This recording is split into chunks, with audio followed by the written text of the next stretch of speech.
This time I'm going to have, I just saw him walk in, Judge Robert Tafoya, one of the best judges that Delano has ever had. Amen?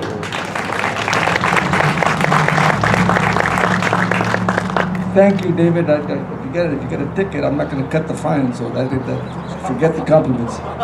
Look, I'm going to direct my comments to all the men here, okay? To all of the men, all the young boys. I was a lawyer for 24 years. I was a judge for 18 and a half years. And during this 44 years of my professional legal career, I dealt with all kinds of social issues, from divorce, child abuse, drug abuse, domestic violence, high school truancy, alcoholism, teenage pregnancy, on and on and on and on. And what I noted, that the one common denominator that contributed to these social ills was the absence of the man. The absence of an honorable man in the lives of these children. When I was sending young people to prison, kids who weren't even old enough to shave, and I'm sending them to prison for 15, 20 years, the question I always asked myself was, where was the father? Many times I'd have mothers coming in with their sons, explaining their shortcomings. But it's like, I couldn't feel bad for the women. They're doing the best they can to put food on the table, pay the rent, pay the PG&E, help the children with their homework and all those responsibilities. But the man was always absent. So the comments that I'm making, I direct to all of the men here. And I'm going to share with you that the comments come from a group called the National Compadres Network, which I'm a part of. And if you get into the internet and all that, look them up, the National Compadres Network. And it's men who come together to discuss issues like we're discussing today, gang violence and gun violence. So let me share with you the principles of an honorable man, because that's where we all need to commit as men. One, an honorable man is a man of his word. Un hombre de palabra. Tiene que cumplir con su palabra. Integrity is everything. Without integrity, nothing else matters. With integrity, nothing else matters. But men must be hombres de palabra. A man has to have a sense of responsibility for his own well-being and that of others in his circle. Men, you take care of your wives. You take care of your children. You assume a responsibility for your parents, for the members of the community, but we should always operate with a sense of responsibility for others. That's what real men do.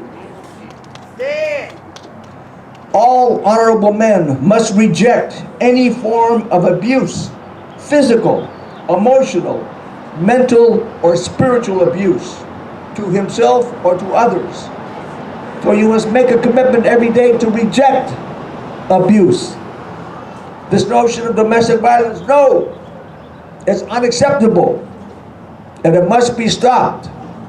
And if you were a victim because you were a young boy watching your father beat your mother, then you must break the cycle. You make that commitment, and you start un día a la vez, starting this today. An honorable man takes time to reflect, pray, and include ceremony in his life. Life is complicated. So in order to deal with the challenges of life, we must all have a spiritual foundation. Okay? You must have a spiritual foundation. And you can choose, like in Alcoholics Anonymous, you choose to define, whether it's Jesus, Allah, Buddha, grandfather, whatever. But every person should have a spiritual foundation. And then on a daily basis, you engage in your conversation with that God as you define him or her. And you incorporate the lessons. Remember that silence is the voice of God. So whenever you want to communicate with God, turn off your cell phones, turn off the TV, turn off the iPad, turn off social media. Silence is the voice of God, and you find that. Honorable men engage in that practice on a daily basis, and then they bring their loved ones in that are within their circle, teach them. An honorable man is sensitive and understanding. You have to be attentive. You have to be conscientious. You have to nurture those practices on a daily basis. And you must live these values honestly and with love. But that's what an honorable man is. And to all of the men here, I encourage you to make the commitment. If you want information about this, come see me. I'll be around for a while. But one other thing, specifically as it relates to gang violence and gun violence, there is an initiative that's taking place right now in Delano where we're meeting with community leaders from San Jose, from Oakland, from Salinas, from Stockton, to discuss how those cities are dealing with gun violence and gang proliferation. We've been having Zoom meetings. The next meeting is March 18th, Thursday, from 4 to 6 p.m. And the person who you need to contact, his name is Cuco Rodriguez.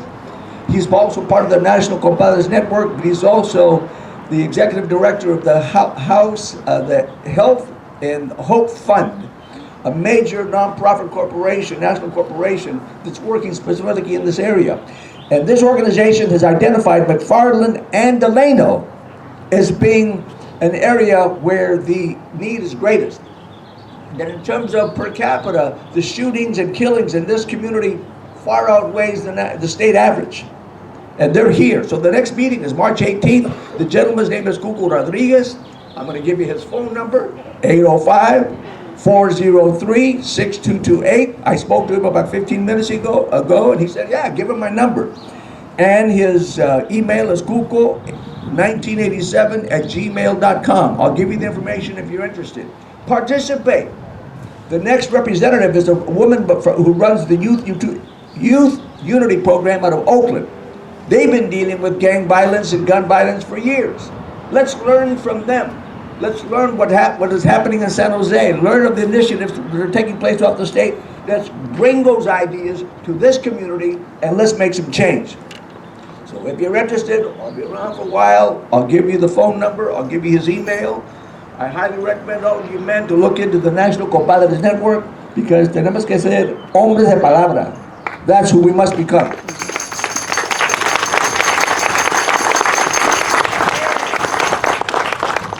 Integrity is something that is very rare today, and we need men, as Judge Tafoya said, men to be men of their word, and men need to learn to stand up. And as he said, be responsible, take responsibility.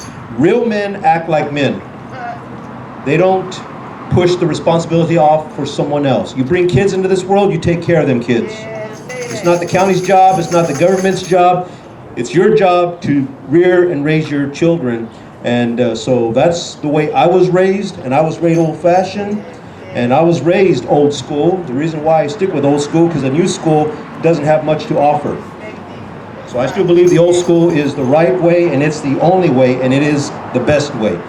All right, at this time, I understand that our mayor of Delano is here, Bryan Osorio. Come on up, please, if you want to just address the audience that is here at this time. Good afternoon, everyone.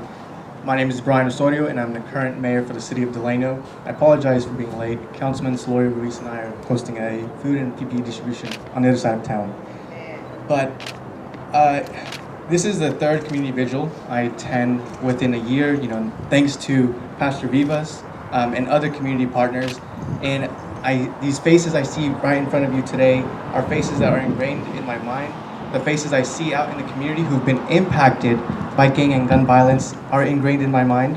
And it's an issue, it's a cultural issue that's impacted the mind and hearts of all Delano residents.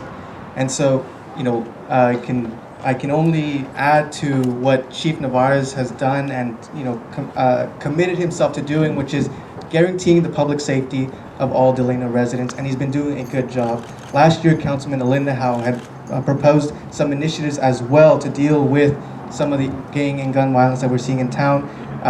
Judge Tafoya just mentioned the Hope and Heal Fund. I know when Mr. Rodriguez reached out to me last year, and he said, do you think Delano would be good for this? I said, of course. We need to experiment with all types of intervention.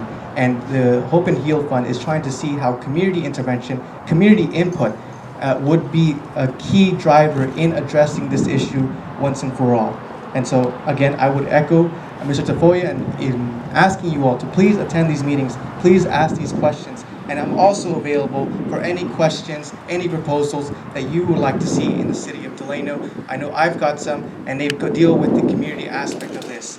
And so I want to finish by saying that Pastor Vivas echoes this statement of justice, that justice is long overdue for the families of Delano residents, for the families of McFarland residents, and that is something that for the remaining time, my time as a mayor, my time as a council member, that is something that I will be hoping and committing to finding here for families for the city of Delano. Thank you.